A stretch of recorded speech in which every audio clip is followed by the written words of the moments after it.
Ukubanjwa kwalowo ebesakuba ngumongameli kweli umnumzana Jacob Zuma kushiye imibuzo emininzi kubemi beli.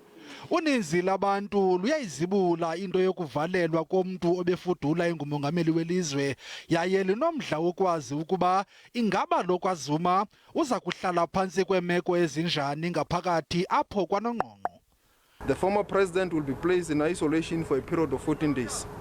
Furthermore, he will be assessed by our medical team in conjunction with the South African Health Military Services, and this will determine the conditions of his incarceration. Isebe leenkonzo zoluleko liqinisekise uluntu ukuba umnumzana Zuma akazukuba sisitatanyiswa koko uza kuphathwa ngokufanayo namanye amabanjwa. The former president is not getting any preferential treatment within the facility. He will be treated like any other offender that is within our facility.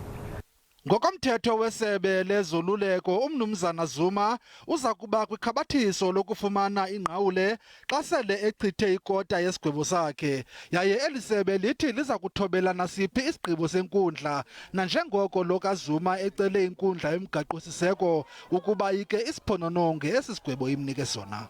On the issue of what will happen when the Pietermaritzburg High Court makes a ruling tomorrow, we will cross the bridge when we reach there.